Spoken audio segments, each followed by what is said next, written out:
everyone, welcome once again to Flash Discussions. I am Captain Logan. And I'm Dan. And today we are going to tackle the mid-season finale. It's the man in the yellow suit.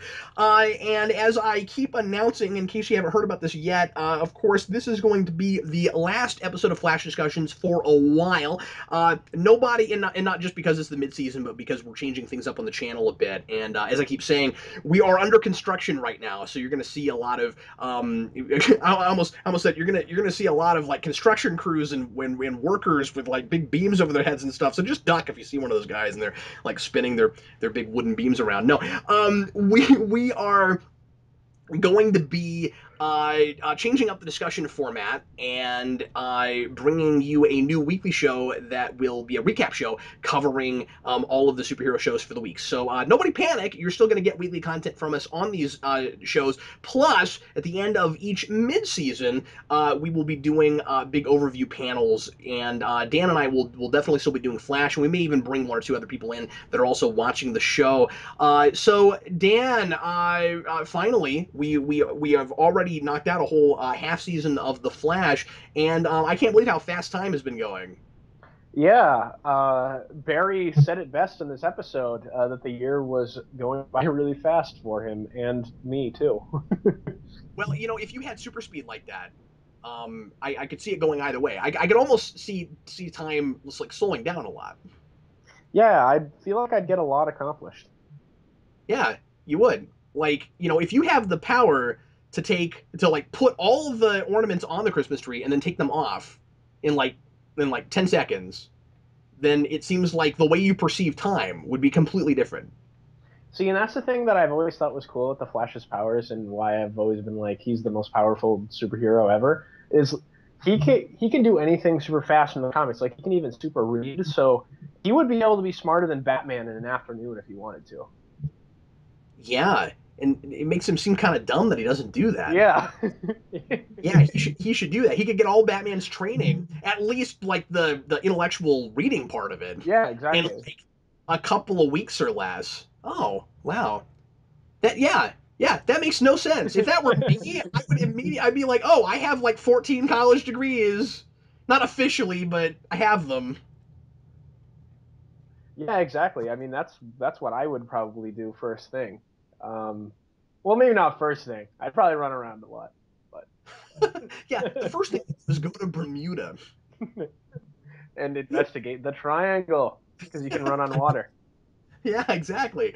Well, anyway, last time, of course, we did a hybrid show with Arrow, and we talked about the crossover, both Flash and Arrow, and we had a whole bunch of comments, of course, on that, and we're not going to answer those right now because, of course, a lot of them are about Flash, a lot of them are about Arrow, a lot of them are about both those things together, and we didn't want to make this whole thing too much about that. So I guess we should. I guess the one thing we should do, Dan, is respond to criticisms that we were too hard on that. And I mean, I knew we were going to get that, and I knew people were going to feel that way. And my response is, I'm glad folks enjoyed it, and of course, I enjoyed a lot of stuff about it. Just story wise, and we tend to look more at story than anything. I just didn't think that it was incredibly well handled. Yeah, I'm with you.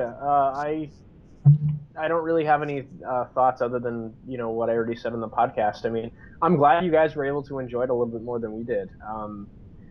But I have to say, I don't think the writing in this episode, quality-wise, compares at all to the crossover. I think this episode's going back to some of the stuff that we really liked earlier on in the season, before the crossover and the episode before that.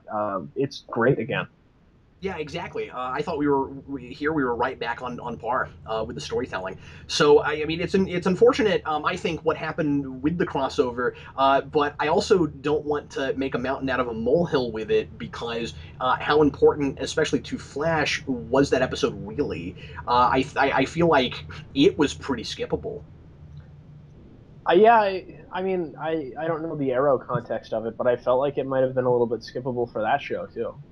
Yeah. I mean, with the exception of of that reveal at the end with the girl who has his son that he doesn't know about, That is true. but Yeah. but other than that, yeah. And I mean, like again, the Arrow episode I liked a lot more than the Flash episode, and I thought it was really important. But the Flash one, so I'm just saying. I mean, like, again, if you enjoyed it, that's great. I'm glad that it is not indicative of the show on the whole. Agreed. Yeah, for sure. So let's go ahead and jump into the Man in the Yellow Suit. The first thing I want to mention is, yeah, it's a good episode title. Hard for me to not immediately laugh at it and be reminded of the Man in the Yellow Hat from Curious George. Yeah, I thought of the same thing immediately. I never thought about Reverse Flash that way, but you know, I guess now I'm going to think of him as a kind man that likes monkeys. Let's start immediately with Reverse Flash. I loved everything about his portrayal in this. I thought he was incredibly mysterious. I thought he was scary. I loved how it was impossible to get a real good read on what exactly he was doing, and I love how sadistic and mind game playing he is. Me too. And I like that we got some sort of revelation at the end here about who the identity of the Reverse Flash is. We can talk more about that as we go along, I suppose. But Sure. when we talk about predictions and stuff, because they call back to something from the Silver Age origin of the Reverse Flash in that last scene. That's kind of telling, I think. Oh boy, I can't wait to hear about that. Yeah, it's really cool. So, um, I just don't know who he exactly is still. I think we're pretty sure that Wells is intimately involved with the Reverse Flash. If it's not him, he's helping him in some way. He has the costume in his secret lair there. But there's in the scenes where the Reverse Flash shows up and they trap him in the force field, Wells makes a point of telling Detective Thawne to read his rights to him. They have a lot of there's scenes where Eddie's just kind of staring at the Reverse Flash like really close.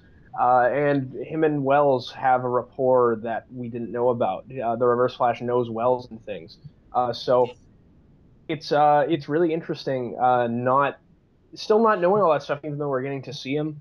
And there's some cool revelations about the night that Barry's mom got killed too. That are some callbacks to some comic book things. Um, so I liked all that stuff, and I really liked the kind of themes of the episode. Suiting his first appearance here in the present, about how everyone's past is sort of coming back to haunt them in one way or another. Yeah. I also like that he is the reverse, not just in color scheme, and that he's a bad guy and does bad things, but also that he seems to be certainly the reverse in personality. We are still dealing with a lot of insecurity issues with Barry, and the idea that, which I did not entirely buy, that Barry I couldn't beat the Reverse Flash because he was scared of him. I like that. I think it's consistent with what we got with the pilot, and discussion about his past and how he dealt with the death of his mother. I also think that part of the reason that he couldn't beat the Reverse Flash is because the Reverse Flash is simply skilled. Yeah, that's Uh, what I was thinking. I was like, he just probably has more, experience than you with the powers. Yeah, I mean, he even says, "I'm not the fastest man alive." He is, and I'm like, "Well, are you saying then that the reason you can't run as fast is because you're scared of him?" I kind of think he's just been doing it longer, which is also really interesting. I love this kind of stuff sometimes with time travel, as convoluted as it can get, where you have this guy with all this experience, and we've got to be pretty sure that he's from the future. So like he's not even technically born yet, but he has all this skill that Barry doesn't have. Yeah, And so it becomes like this reverse legacy thing. I think that's really interesting. it's really interesting. It's interesting if we assume that Wells is the Reverse Flash in some capacity, like the themes of the episode and like the stuff they're doing with the characters are become really interesting too. I was thinking about this, like everyone is sort of held back by some of the things in their past in this episode, and they confront them and are able to move forward at least to some degree with their lives with And these that's secrets, so important. what they've That's been so keeping. Yeah, and like if Wells is the Reverse Flash, the fact that he doesn't have a past is helping him move forward. And he kind of like has this facade of the fact that he does, but every time he ducks out on them to not do Christmas things, it's to like do machinations behind the scenes. yeah. I love how confused I am about him, which is not a thing I get to say very often. I really enjoy these kinds of stories, these kind of mystery stories where every time you are satisfied by a reveal, you still have no freaking idea what is going on, and it's really neat when that's handled as uh like like uh like as naturally as I think it is here. Because every time we get more information, I don't feel like I'm being teased too much, or if I am being teased, it's the kind of teasing I'm liking. I agree.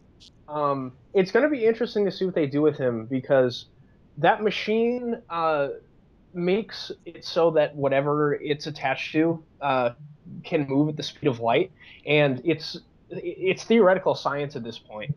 Yeah, Because obviously we haven't figured out how to get a vehicle that can carry humans to move at the speed of light, but it's theoretically possible to travel through time if you can go at the speed of light. yeah. So it's almost like maybe Wells of the past did exist and does have a past, but the one from the future contacted him and he stole that device and put it on the reverse flash suit so that the one from the future would have it and would be able to travel back through time. Yeah, I'm not convinced that the wells of the well, see, I just don't know. What I was going to say is, I'm not convinced that the wells we have right now is not the regular wells, and that, like you said, that he hasn't like seen into the future, or maybe even been there and come back or something.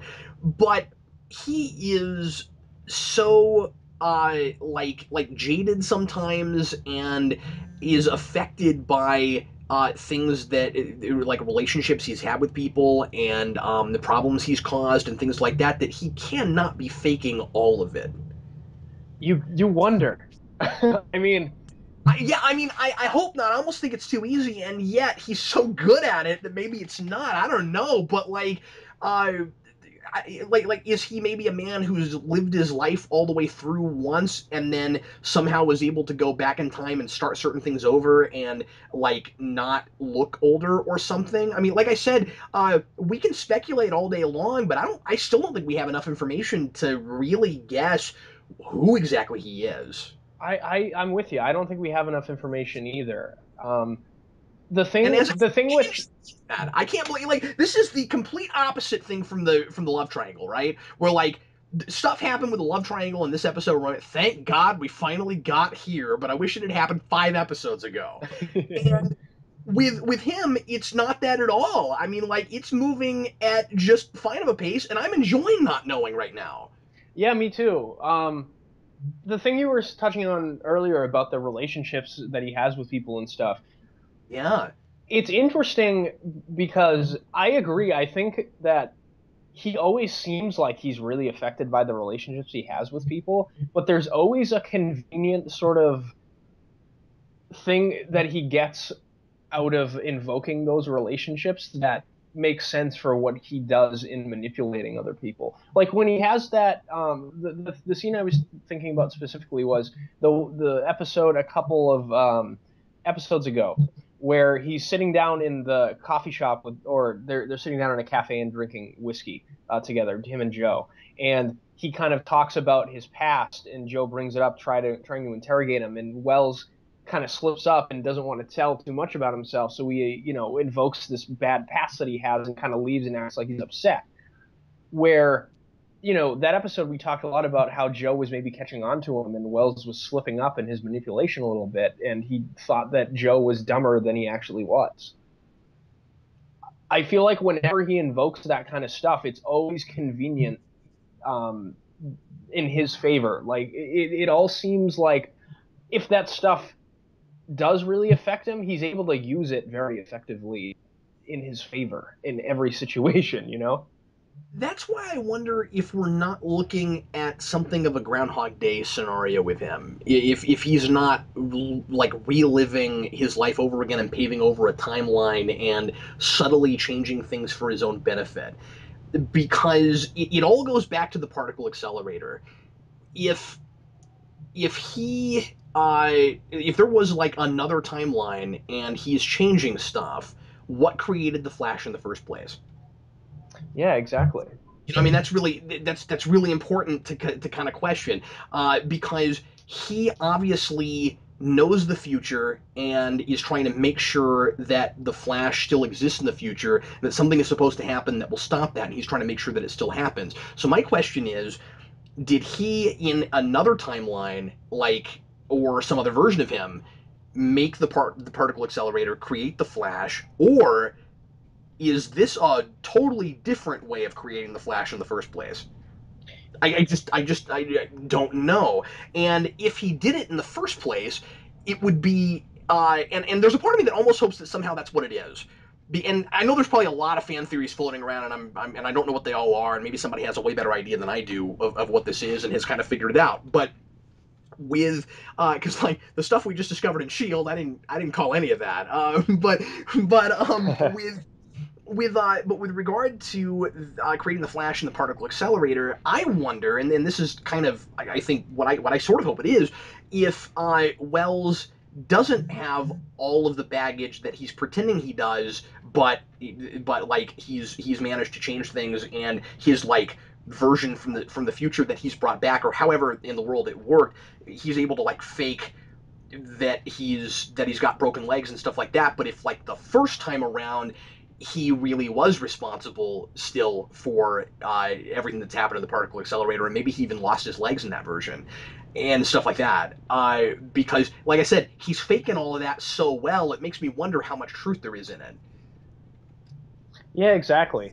Um, it seems like an arbitrary kind of thing at first, to like pretend to be paralyzed, I guess. So you're right. Maybe that did happen the first time, and it's like, or maybe it didn't happen the first time, and he's just trying to throw people off suspicion wise or something. I don't know. It's really Maybe he's trying, interesting to speculate about. but if it did happen, that might be part of his way of trying to avoid a butterfly effect That's true. Yeah. and that kind of thing. Because there's too much good thematic stuff in I I suffered the consequences of the particle accelerator also. Like if the first time around he really didn't do this on purpose and now he's had to in order to make sure the Flash happens, I kind of want that to be his tragic backstory still. Yeah, that would be cool. I would like that too. You know, because he was negatively affected by it, if that's what really happened originally, and so it's not like, okay, I caused all these freaks, but I didn't pay the consequences in any way at all. And if what I one of the things I love about Wells is that if he was exactly who he says he is, and we didn't see all of his background, like a double crossing and double dealing and hurting people and all of that. I would really, really like this character, like as a person. Me too. I would like him just as much as I like Joe, and Joe's one of my favorite characters in the show.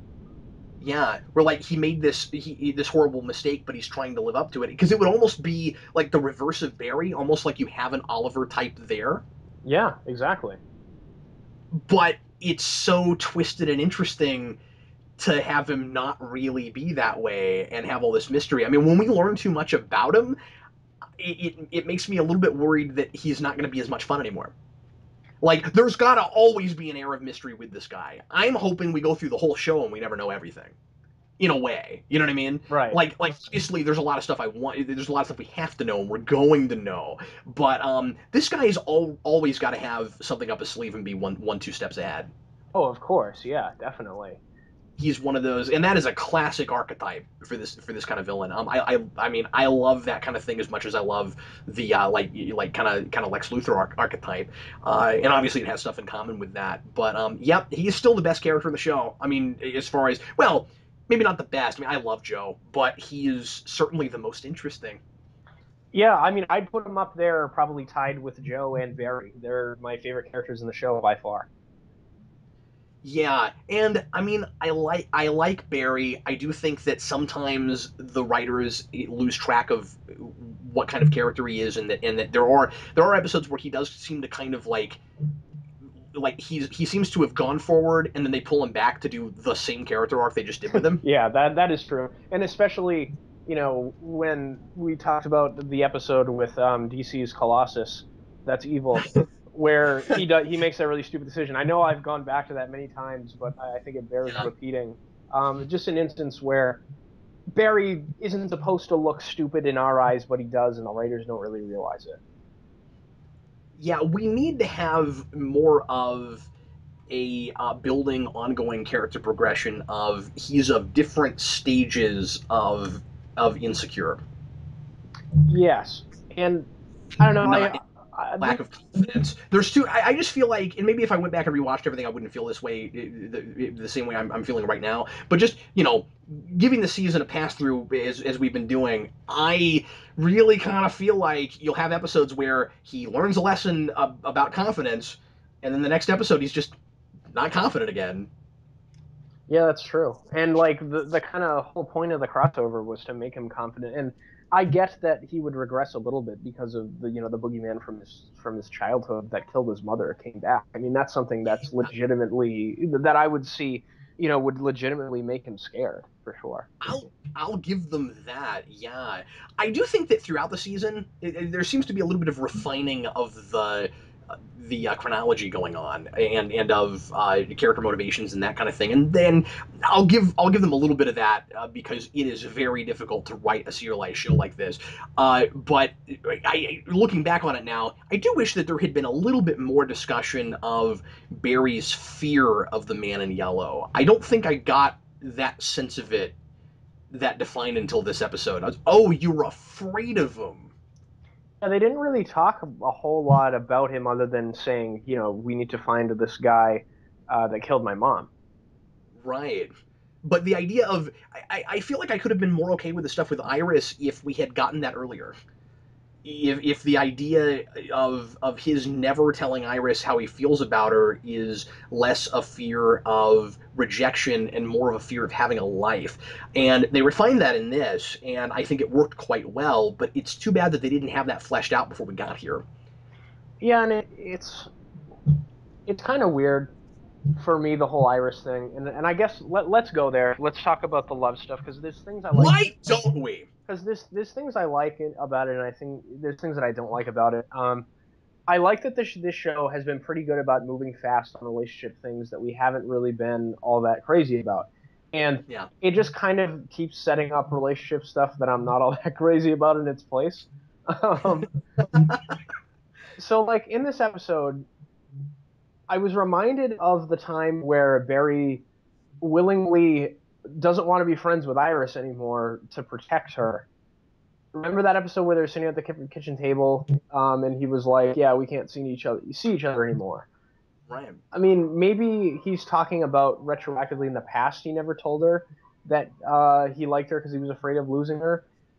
But I don't see why he was okay with losing her then and is just telling her this now and has been afraid of losing her the whole time and didn't tell her how he felt about her. I don't know. Those two things seem a little bit contradictory in my mind. It's inconsistent. It's a little sloppy. I There are things I like about the scene with his father, but I don't know that that speech is enough to have him suddenly tell her everything that he's been feeling. Mm-hmm. I'm not quite sure about it because what his father says, and I'm interested to see if you liked Chip this time because it seems like every time he's on screen, that's the conversation we have. I Um, thought he was good this time. oh, I okay, liked okay, him. cool. I haven't really had any problems with him since the first time he showed up. I've been questioning him more and more since you didn't like That's him really last time, interesting. and I loved him, and this time I wasn't 100% sure about his performance. It was okay. Anyway, it was fine. I guess the novelty of getting to see him again has now worn off. Yeah, I mean that's the way I feel about it. I don't think he's like spectacular or anything. I was really excited to get to see Tina again, but we'll talk about that. Yeah, yeah, sure. So anyway, wow, I never in a million years would I have thought that I would ever see that actress do anything again. And I don't know if she did anything after Flash, but anyway, wow. Anyway, so we'll get to that. With so in the prison, I guess I'll just kind of like break this down real quick, and then we can analyze it. Barry explains he's found the Man in Yellow. I love how by the way, Ship, his father doesn't ask any questions. Yeah. He's just like, oh, just let it go. Like I could have seen both things happening. Well, how'd you manage that? Did you see his face, or was he just like a lightning streak the whole time? But anyway, he explains all that, and then his dad is like, yeah, don't let him take any more from your life. I know that you're in love with Iris, and that the only reason that you've never told her is because he's taken your whole life from you because you're trying to get me out of prison. I don't know that I 100% buy that he then turns around and decides, yeah, you know what? Dad's right. Now is the time, while I'm still dealing with the man in yellow, to push forward and try to change all the things about my life that I don't like. Because the thing about it is, uh, he's gonna tell Iris, while he knows that she's still with Eddie, and probably isn't gonna leave him for him. I'm just not sure. I mean, certainly not like the best strategic choice. Is just, I don't know, Dan. Like was that enough of a motivation? Is it murky, or is it okay? I thought it was fine. Okay, okay. I didn't really have too much of a problem with it because in a way he's always been dealing with the man in yellow, and that was kind of what his dad's point was. Like That's that's not going to go away. but His was it fair to her? I guess the problem. Okay, here's the problem. It's the way I've seen it the whole season versus what they're telling me it is now. Okay, interesting. Yeah. That's what it is. It's that all season I've seen it much more as he's trying to respect her. Like even before she started dating Eddie. No, but after that, it's too late. But I'm a good person, and I've got ethics, and I don't want to stand in the way of what she wants. So that kind of typical thing of, now I feel like it would be wrong of me to tell her. Yeah. And that's kind of the way I think that they've played it this whole season. It's maybe a little bit more complicated than that. There's other factors, but I feel like that's part of the big one. Is, well, I can't tell her because it would be unfair to her. I don't want to make life more complicated for her, especially because I am the Flash now, and I know I'm not gonna pursue it because I don't want her to be in danger. I mean, he's the especially the crossover. If we want to take very much stock in that. Made it had Oliver kind of set that in stone. Yeah, guys like us don't get the girl, and I kind of feel like that probably would have cemented it for him, at least in this context. I don't know. I mean, I don't know. I think Barry was pretty upfront about the fact that he like didn't think it was fair to her either. He was very apologetic when he was telling her, so I was sort of fine with it. It didn't really bother me too much. Okay, all right. I can't decide if it's bothering me either. I just wanted to ask you Yeah, about it. yeah, fair enough. I'm Either way, I'm glad that he's being proactive about it now, and that Me it's too. finally. But I also have to say that it was stretched really hard, and clearly it's that thing where we say, this particular episode number, this is where this is going to happen. Oh yeah, And that's fair. and because of that, it is not organic at all. Yeah, I mean they weren't really building to it in any way. I mean Barry was like ducking out on her and stuff and like acting weird, but it wasn't the kind of acting weird where you would read he's into me, you know? I suppose, although I do really question Iris never catching on. Well, I mean, we have established that she can be a little shallow at times, depending Yeah, on she which episode we're talking about. So, But no, Dan, I no. want to I want to call that writers writing her wrong. Not that she's actually like that. I want that to be she's acting out of character when we're writing her wrong. She and Ed are in entirely different people than they were in the crossover. Oh yeah, I like them a lot in this. Yeah, they're right back to where they were before, and there's very little discussion about things that happened in that episode except for the task force. I do have to ask you about that too. That's another quibble that I want to throw out. It's odd to me that Eddie, of course, thinks that they're going after the Flash, and then they find out that it's the Man in Yellow. And I guess he's being distracted by learning that there are metahumans and what exactly that is and all of that. So maybe it's kind of fair, but it's odd to me that there's no discussion about, oh, okay, so if that wasn't the Flash, I wonder if the Flash is still dangerous. I just thought it was a little bit weird that there's no discussion about that. I thought it was weird that he was so distracted by the fact that there's metahumans when he had seen them before. Which ones has he seen besides Flash? Remember, he shot DC's Colossus while he was driving the vehicle at him, and and the bullets didn't affect him, and he was just staring dumbstruck at him, and Joe had to dive in front of the car and save Eddie's life. Oh yeah, that's a good point. Also, I didn't know that we were in a universe where we were keeping metahumans a secret. I don't see how you can keep them a I wasn't secret.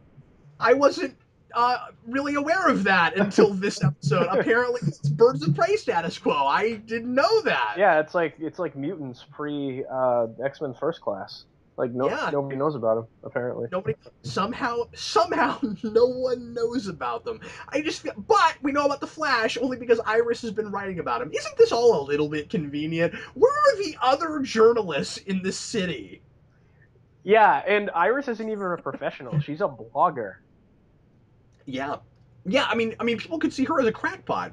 Although they did cast Linda Park, which is weird because she's going to be younger and a love interest for Barry Allen, even though we've already seen her on TV as an older woman. I don't know what that's about, but Maybe it's a different Linda Park. Maybe there. Look, Linda Park, as we know, because there was a Linda Park that was cast in Enterprise, is a is a really common name, Dan. And there could be two journalists named Linda Park in Central City. You don't know. yeah, they could obviously, say she's the junior of the one that's on TV.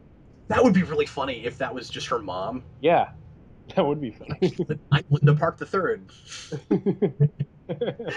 Um, that was another. Well, actually, I want to make this statement real quick, which is apparently to your point, Dan. Apparently, the people making the show think that you could just be any old random person in a basement posting things on the internet, and people will look at them. Oh, wait, I guess that's true. Yes, that is true.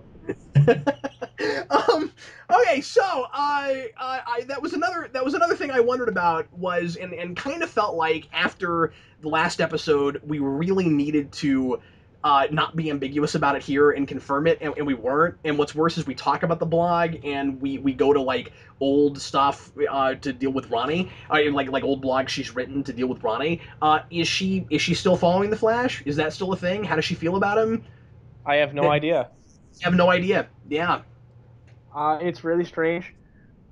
That's another thing. If Iris is like blogging about people with their head on fire and the Flash, like it makes you wonder if like most of the people in Central City view Iris West as like the Alex Jones of Central City, like some crazy conspiracy theorist. It's like I got these documents, they prove there's metahumans and all this stuff, Yeah. Do they think she's a conspiracy nut? Yeah, it would be interesting to know because like everyone act whenever they see her, they act like it's like a respectable publication. But then you They do. remember, oh, it's just a blog. Well, and you just gotta wonder who these thousands of people are that are watching her, because apparently whenever she makes a post about the Flash, her subscriber count goes up It doesn't like even go up; it exponentially. skyrockets. It skyrockets. Yeah, I have only ever seen that kind of thing happen when things are trending. Yeah. And what that means is that there should be so much talk. If that's what it is, if it's like Twitter trending kind of thing, then there should be so many people talking about it that Eddie shouldn't be all that surprised about metahumans at all. He should be like, oh, the stuff that I thought was kind of a crackpot thing is actually true. Okay. Everyone should have heard about it by now. Yeah, exactly. So that is a little weird, and That's incredibly inconsistent, but I think it's hilarious. I do too. And it's admittedly very minor in the context of the story that they're trying to tell here, I think. No, I said quibble. It's not important. Yeah, exactly. Well, it's not that important. It's hilarious though. It is so annoying to watch a character that some episodes you don't like at all and other episodes you like a lot. Yeah. Because Iris, that actress, that her smile is infectious, man. Like if I can just talk about it on the most like superficial level, every time she's on screen, as long as she's not saying stupid things, I can't help but feel a little warm and fuzzy. I really like her. Me too. I mean, let's instead of saying superficial, can we say let's talk about this on the most Iris level possible? Most Iris level. Yeah, sure, absolutely. That fits. Yeah. But it's not like Lana, where, like, even when she had a good episode, I was still like, I don't like you. You know? But like with I'm talking Lana and Smallville, but with Iris, it's like just give her a good writer. Like find the one person that's really good at writing her and have that person just write her scenes and nothing else. Oh yeah, she's Uh, really charismatic as an actress. I am with you. I like her a lot. I think she's very good at what she does. I think she's very talented. I'm gonna go this far. I hope when this show is over, that girl gets her own TV show. That would be awesome. I think she could do a sitcom, or she could do. I mean, I'm not a sitcom guy, but I mean, like, she could do a drama. I think she deserves to be successful. I think she's a very good actress. I think so too. Hey, give her and Joe a show. That would be awesome. Oh, yeah, yeah, absolutely. And also, I mean, the guy playing Wells needs his own TV show. Everybody needs a TV show, and you get a TV show, and you get a TV show. I don't know. I feel like that's like the highest compliment I can pay. I can pay somebody. Oh no, for sure. I'm kidding, but I'm with you. I think the talent on this show is very good. I don't think there's any real weak links in the main cast. I think they're all great. Yeah, but I'm not saying that lightly. I wouldn't give Cisco or Caitlin their own TV show. Yeah, that's true. I mean, they're fine. They're fine in the supporting roles they're in, but I don't think that they're like leading man or woman material yet. They could be. Oh yeah, eventually. And when Cisco eventually becomes a Vibe, what can you imagine the CW Vibe spinoff show? Yeah. Not even I will watch that. Yeah, that would get fewer viewers than Enterprise did. Yeah, Dan, I don't think it's fair of you to make it out like I'm just handing out TV shows willy-nilly. Like I have the power to do that, and you get a TV show. Oh man, I wish I did though. The world would be a better place for me. wouldn't it be awesome if you could put like a new Star Trek show on the air and make Wells the captain or something? I think, I can almost see that, Dan. I could certainly see Wells as like an admiral. No, I can see Wells as a captain. Yeah. Wells. I don't know the actor's name. I'm sorry. I haven't looked that up yet. I don't know who that guy is. It's a credit to him. He is Harrison Wells in the show. like I'm not just stating the obvious. I'm saying he fits into the role, you know. Well, and you love a character that is so distinct and so well drawn that you can say, "Oh, that's so Harrison Wells." Yeah, and he is like that. Anyway, what other bits should we talk about before we get to best moment, worst moment? The only other thing I wrote down, one of the things I wanted to talk about is my best moment, so I'll save it for that category. Firestorm, he could be cool. I don't know anything yet. He just kind of lights himself on fire and is the Deus Ex Machina of the episode. Yeah, he is. I guess I was okay with it. Yeah, I didn't have a problem with it. I mean, I did think it was a little bit strange that all he has to do is hit Reverse Flash with some fire, and the Reverse Flash immediately is like, "Well, fire! I can't deal with that." Yeah. Really? You can't deal with fire? Just run around him really fast, dude. I mean, I feel like the Flash has come up against no fewer than 3 other metahumans that would be a lot harder to deal with than Flying Fire Guy. And importantly, in one of the early episodes, Barry Allen's one of his early tasks as the Flash is to save people from a burning building. By the way, just to tack this in here, Harrison Wells is played by Tom Cavanaugh. That's his name. Okay, awesome. He's great. Yeah, I liked. I think I like Caitlin now more than I ever have. Yeah, and I've liked her up until this point. I haven't disliked her. I'm just saying that I'm caring more about that whole thing, and what happened with him was sad, and we may be doing an interesting identity thing with he's insisting that he's not who he used to be, and she's kind of clinging to hope and stuff. And I thought her speech, where she says, I used to ask myself what I would do for another minute, and I got that minute, and I wish he had died. I thought that was very well acted. It was. I like that speech a lot. And I'm kind of glad that they're going a little bit darker with her. It'll be interesting to see if they do go dark with her and what kind of things they do with her and Wells, since those characters... We kind of know things about Caitlin because she has the name of a comic book character that eventually becomes a villain. But that notwithstanding, I think it would be really interesting to parallel those two characters with, backstories that are both defined by losing a loved one. Yeah, that's a great point. It would be awesome. I'm wondering if we're just gonna simplify Firestorm to he's basically Human Torch, or if we're actually gonna do the Firestorm Matrix and have the other guy in his head.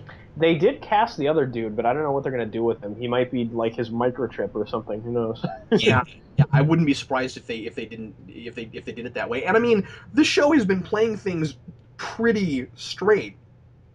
I mean, what I mean is like kind of pulling a lot of things straight from the page. But then you get to the end of the episode and you have the flash ring that's kind of paying homage to the kind of fun, silly flash rings that actually make a costume come out, where it is the thing that gets him his costume, but it doesn't pop out of the ring. Right. I have a ring like that too, but the costume doesn't pop out. It's just got the little flash thing when you pop it open. I oh, it actually pops open. I don't have that. That's pretty cool. I have a flash ring, but I don't have one that does that. Does yours work as like a security feature where if you put it up against a wall, it opens the door for you? I wish. Honestly, I didn't like. I thought that whole thing was really super cool. First of all, just again, like the most surface kind of thing to talk about ever, but that ring looked really cool. It did. I want a real metal flash ring now. I do too. It reminded me of all of the really super awesome Smallville props, where I'm like, oh man, I wish I had a replica of that. Yeah, man, I'm with you. That would be amazing. That was super cool. Also, Tom, I just want to say this because I was looking at his credits. Tom Cavanaugh played Ranger Smith in the Yogi Bear movie, Wow. I and I didn't think know that. that's hilarious. He's had somewhat of an illustrious career as a character actor. It's cool to see him playing a regular on a more popular show, but he has been a regular in other things before too. I don't know why we haven't talked about this before, but he was in Providence as a regular or as a recurring character, and he was in Scrubs and lots of stuff. Oh, I didn't realize he was in Scrubs. I've seen reruns of that show on TV just because it's on all the time. He was in 13 episodes of Trust Me, which was a show that I thought looked really interesting, and I never watched it. Oh, interesting. That's cool. But anyway, why don't we go ahead and go on now to best moment, worst moment, and what was your favorite moment of the episode, Dan? Um, I wrote down two because I want to talk about the Wells thing at the end when we get to predictions and comic book references kind of all at the same time because it homages a lot of Reverse Flash stuff that I think is really cool. But my favorite moment, that notwithstanding, is the Barry and Joe conversation towards the end of the episode where Joe is sort of talking to Barry about how he brought a light to the household and how he needs Barry just as much as Barry needs Joe and everyone else around him. I thought all that stuff was really touching and it was really well acted. The line was, "The world may need the Flash, but I need my Barry Allen." Yeah, that was Uh, great stuff. I was in love with that scene. Again, we talked about this so many times. How many times has our favorite moment been those two in Flashes or in Barry Allen's loft? Almost every time it happens. Every time it happens, it's like the exact opposite of Smallville, where I'm always making fun of the Lana Clark and the loft scenes. And then we get this, and every time those two are up in there together, I'm like, oh man, we're gonna get some great character drama, and we're gonna get a scene that with lesser writing and lesser actors would be super freaking sappy, but they're gonna tear up, and so am I. Yeah, it's still like that. My goodness, when they kill off Joe, and I say when because I think you're right, and I hate you for it. But and I know I've kind of said this before, but when they kill off Joe, I'm probably gonna feel the same way as I did when they killed off my favorite character in Arrow. Yeah, I'm gonna be really sad when that happens. I just hope that it's less contrived than that was. Yeah, me too, from what I've heard about it. Yeah, I love that. I mean, my other favorite moment, of course, was the flash ring, because that was so super cool. But even at the beginning, when we got the first confrontation between Flash and Reverse Flash and the running through the city and all that stuff, that was cool. Oh yeah, especially the scene in the stadium. Yeah, and I love that. It's a contest, right? Yeah, it's so cool. I mean, that's a great setting for that, right? And you've got the kind of question of who in that situation has the home field advantage. Oh yeah, I didn't think about it that way, but you're right. That's awesome. Because you don't know who Reverse Flash is. You don't know if he's from Central City. You don't know if he's been there. I mean, like there's a lot of kind of questions of like who has or who should have the leg up here. Yeah, you don't know if he's spending over the salary cap. You know, come on. Uh, Information you got to disclose. Dan, you may change my mind when you reveal yours if you have one. I did not immediately have a worst moment. I had questions about the love triangle stuff, but overall, not just one moment that made me go, yeesh. My worst moment was is very nitpicky as it usually is with the show because I think some of the nitpicks you can make on the show are really funny. Um, Yeah. at the beginning of the episode where Barry brings the eggnog into Star Labs and he's offering it to everybody, and Wells refuses and goes to leave the room. Barry starts whispering about him, and you can see Wells leaving the room in the background, and he's still in earshot. And importantly, it's not much of a whisper. He's like, I just thought I was like that is really dumb if he's trying to make Wells not hear him. I couldn't tell if that was his intention or not, but if That's, that was his intention, that was really dumb. I completely agree. Well, it had to have been because he sure plays it like he's totally out of the room. It's almost like somebody just blocked that scene. Yeah, I did think I don't want to drink and drive was kind of funny. that was really funny. But yeah, that's another thing that makes you really wonder is like, is he so calculating that he can play up he's sad at Christmas? Yeah, Or is he really sad at Christmas? yeah, yeah. Reverse Flash is just the Grinch of the Flash universe now. Well, yeah, I mean, he has good reason to feel sad around that time Oh yeah, of period. course, and so does the Grinch. Yeah, it turned out that Harrison Wells' heart was just three sizes too small. And now we go on to quotes. Dan, what was your favorite quote for this episode? My favorite quote was the line you mentioned when we were talking about the Joe scene that you quoted better than I remembered. I didn't write the whole monologue down because it was really long, and I felt like it would have been gratuitous to repeat it back to you and the viewers. So I just wrote Joe's speech at the end. Everything about that I absolutely loved. There were some lines in this episode that I am surprised I did not find as corny, and actually kind of liked them in the context of this, especially after the crossover. And I was complaining about so many of those. Some of these came off okay. Like I said, I really liked "I'm not the fastest man alive." He is, although again, I don't entirely agree with his interpretation of the events. And also, I was okay with "I'm not like the Flash at all." Some would say I'm the reverse. I don't think Cisco should get to name this one. Yeah, I like that the supervillain's self-aware of his name and everything like that. I always like when they kind of do that. They're comic book enough where they're like, yeah, if we're gonna let the supervillains name themselves because they're that over the top. Yeah, exactly. Well, and I hope that's what's going on there, and that makes it not corny, right? Especially if it's like there's a whole future where like people know who he is and he's been called that forever. So if that's the case, then he's drawing attention to that, and he's kind of having a little bit of fun knowing a thing nobody else knows. Otherwise, if it's just the reverse, oh, you know what? That sounds like a great name. I'll call myself that. Like when it's that, it's kind of dumb. But in this particular context, I think it's likely, and I don't know for sure, that it's that he's already called that. And then serious line, when Joe tells Barry, you'd seen more darkness than most men in their lifetime, and you didn't let it dim your soul. That kind of captures everything about this character and why he's endearing, and why we should make a TV show about him.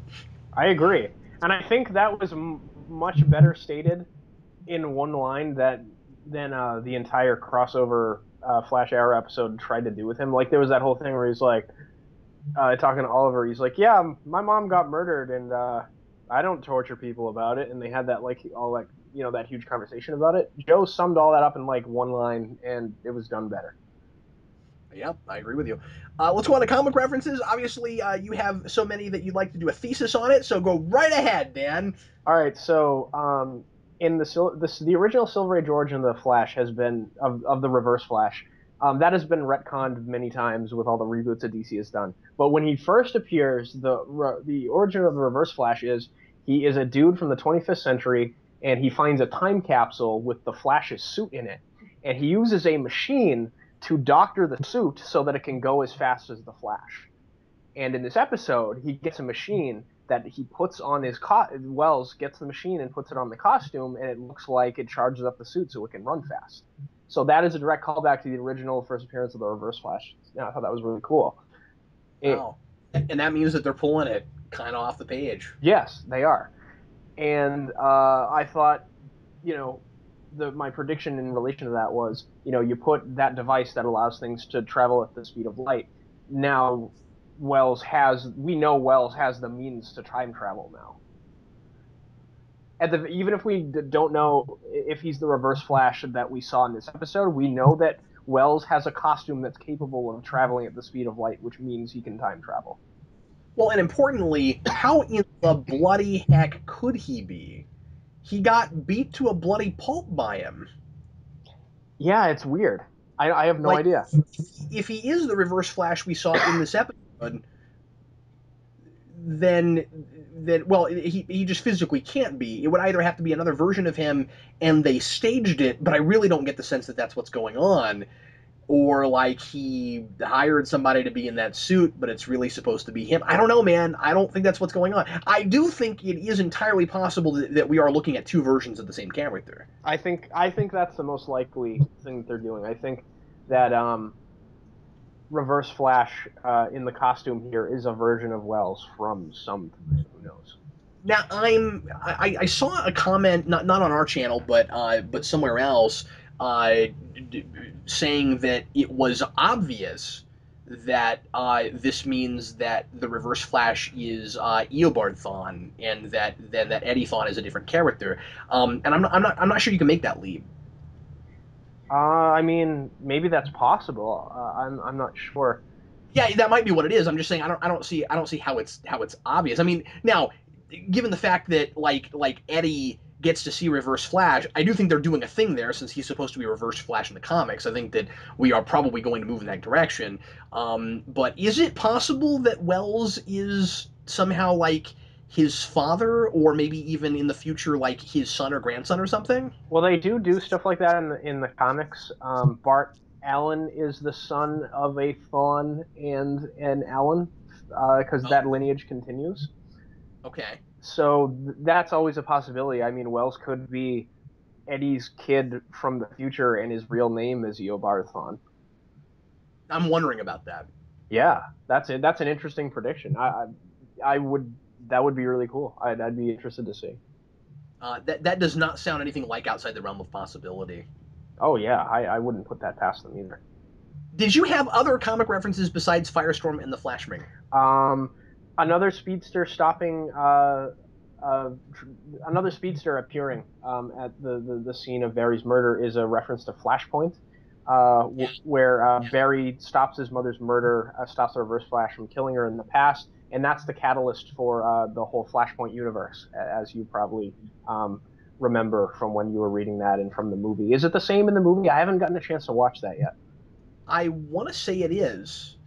Okay. Yeah, I've only seen it the one time when we reviewed it, but yeah, I think so. So the assumption I have to make there is that, and of course they're building that up as a big plot point. I mean, like that was a big reveal at the end of the episode that Cisco figured it out. That seemed really smart on Cisco's part. I like that it didn't even occur to me. Yeah, it didn't occur to me either. I didn't think of it, and I love Joe's reaction to it when he like points at him and stuff. I mean, like that guy is so real. But anyway, what I what I'm thinking must be going on is Flash goes back and tries to stop him, and then maybe fails at it, or like maybe he originally went back, but then he like realized that it messed up time, so he's like changed it, but you can still see the red streak from the first time or something. Yeah, it'll be interesting to see. I mean, I think the conclusion we can draw from knowing that and the fact that Wells and Reverse Flash are probably the same person but are in the same room with each other, there's probably two Barrys and two Wells here. Yeah, that's the. I think you're right about that. Now, something I wondered, and maybe I'm wrong about this. I thought it was a little bit weird that at the beginning of the episode, there are places where you're seeing Reverse Flash running, and he's a red streak, but then much of the time he's a yellow streak, and because of that, it made me wonder if you could look at the yellow and the red streak and really tell, like when Barry's mom was murdered, and really tell that there's two of them. Yeah, and I didn't inspect the Reverse Flash costume as much as I probably should have because I'm such a big fan of that character. Um, They do the he's got the yellow suit, which I like, but they did do a little bit of the 52 thing where he's got the black on the hands, and I didn't see his boots. So Reverse Flash, of course, traditionally has the red boots, which are the inverse of what the Flash has. I didn't look if there was any red on his costume at all, but if he I'm runs as a red streak sometimes, and I'm with you, I do remember seeing that in the episode. It's very weird that he looks like a red streak if there's no red on his costume. Yeah, but importantly, clearly, sort of like in Power Rangers, the color of the street doesn't seem to really have much to do with whether or not a character is wearing their costume, because we see when he fights Barry at the beginning, Barry's not wearing his That's costume. He's true. a Good point. bright streak when he runs. That doesn't make any sense if that has anything to do with it. So I feel like they were being kind of arbitrary about that. And again, I don't mean to nitpick about colors and stuff, but when they start saying, "Oh, there were two streaks," and then and they were different colors, so we can tell that there was another person, you have to kind of question it. That's true. Yeah, I didn't even think about that, but you're absolutely right. I'm looking at, yeah, Reverse Flash in this does not have red boots. Okay. Um, the one other comic book reference I had, of course, was Tina McGee.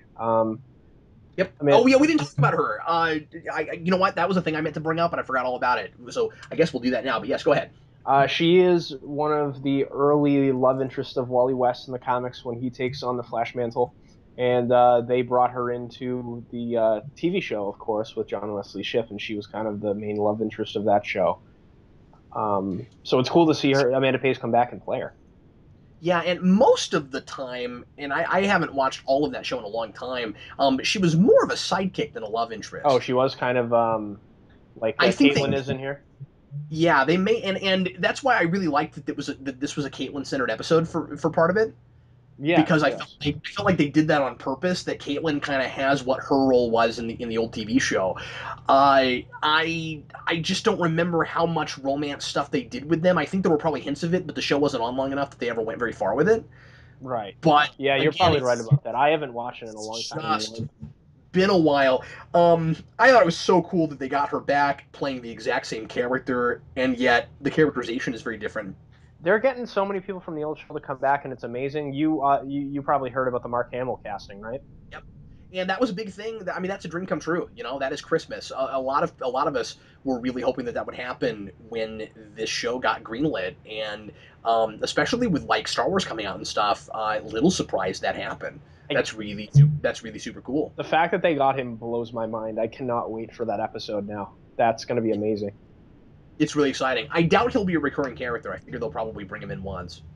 Yeah, they said the role he'll play is like there's a copycat trickster out on the streets, and he is like a trickster that's like locked up in jail. So I would imagine that the new trickster is going to be the one that joins the rogues and stuff later on.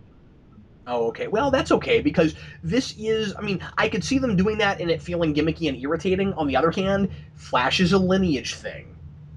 Yeah, and you can parallel Mark Hamill with Barry's dad to some degree because they've got the same sort of relationship sort of going on with their Yeah, proteges, I suppose. yeah, of course. I also really like the Tina thing because I have a feeling she comes back. Yeah, I think so too. That would be awesome. And if she does, it will be possibly to get some retribution on Barry Allen because he was surprisingly underhanded there. Yeah, and she comments on how much like Wells he is. Yeah. Which again, I would like a little bit more if it weren't for that if it weren't for that episode where he's like, "Hey, you don't care about people. Oh, never mind, you do. Everything worked out." But yeah, I thought she was quite good. Wow, she got old. Yeah, I think she looks pretty good for her age though. Oh no, she totally does. But man, in the '90s, she was a knockout. Yeah, she was. She was. Anyway, so that is, I think, it for us. Did you have any other notes or anything else you wanted to mention? No, other than I'm really glad that the show didn't follow into a slump after a, episode that we didn't really love and then the crossover, which we had a lot of problems with. I'm really positive about this one. I Me too. enjoyed almost everything about it, and I'm really excited for the episodes upcoming. It's going to be Yeah, they awesome. they won me back hard with this one. and I'm so glad too, because Yep. I want to love the show, and I have up until those two Yeah, of episodes. course. Of course, I think it's important to know that we're not sitting here looking for reasons to hate this show. Yeah, exactly. So anyway, everybody, thanks so much for listening. We sure appreciate it. We're not going to do trivia today because we just don't have a place to mention really what the answer to our trivia questions would be, since we're not going to continue doing the show by itself weekly. But once again, we will continue talking about new TV throughout the year, and Dan will pop in as often as possible to help us talk about Flash. But again, we are going to do like mid-season overviews, so there will be plenty of stuff on this show and other TV shows. And once again, we appreciate everybody listening and being patient with us as we go to our new formats. Dan, I am going to miss doing this weekly with you, though. I'm gonna miss it too. I'm still gonna continue to watch the show weekly. I probably won't drop off of this like I did with Shield. That's where I couldn't do Shield discussions anymore. And I dropped off of that show as soon as it started to be really exciting, apparently. Yep. Yes, you did. Which still bites me. I'm gonna have to go back and watch Agents of Shield because I've seen. It's impossible to avoid spoilers on Facebook, and it looks really interesting. Um, Yeah. but yeah, I'm definitely gonna miss discussing it week to week with you. I'm gonna look forward to doing the mid-season overviews and stuff, but I think it'll be great to do some variety too. I want to get back to reviewing some comic book story arcs with you. I always enjoy doing that, and I think people like hearing us talk about that stuff too. Yeah, absolutely. And just full disclosure, and for folks that are wondering why we're doing this and wondering if we're not going to have as much co-op and stuff like that, don't worry. I mean, everybody that I'm doing discussion shows on with are still going to pop in quite a bit for other content. A lot of why we're doing this is so that we can go back and do some other things we really want to do and get more variety back to the channel. Dan and I have so many comic review projects that we either want to do or that we were in the middle of and have never finished. Like we never finished 2099. We never finished all those really horrible Venom arcs, Dan. No, we didn't, and we're rubbing our evil little hands together for House of Cards discussions, and that's gonna be awesome. Yes, we are, and that's going to happen. And that'll happen sometime in the very near future, because we want to try to get the first couple seasons knocked out before the third one comes out if we can. Oh man, I'm so excited about that. I love House That, of Cards. that's going to be a lot of me going, man, Kevin Spacey is menacing. And Dan, okay, so this is how this relates to real life politics. And then you'll And be like, I wish Kevin Spacey got to play Lex Luthor again, and I will agree with you because that yeah, could yeah, happen. it'll be like a really educational experience for everyone listening to Dan, and then with me, it's going to be like, that scene was cool. I like the barbecue guy. No, you'll be able to talk about all the character dynamics and stuff because it's that stuff's chock full of the story stuff that you really love. Yeah. Yes, no, absolutely it is. Anyway, well, everybody, thanks a lot for listening. We sure appreciate it, and we will see you again very soon with lots more stuff. I am Captain Logan. And I am Dan. See you later.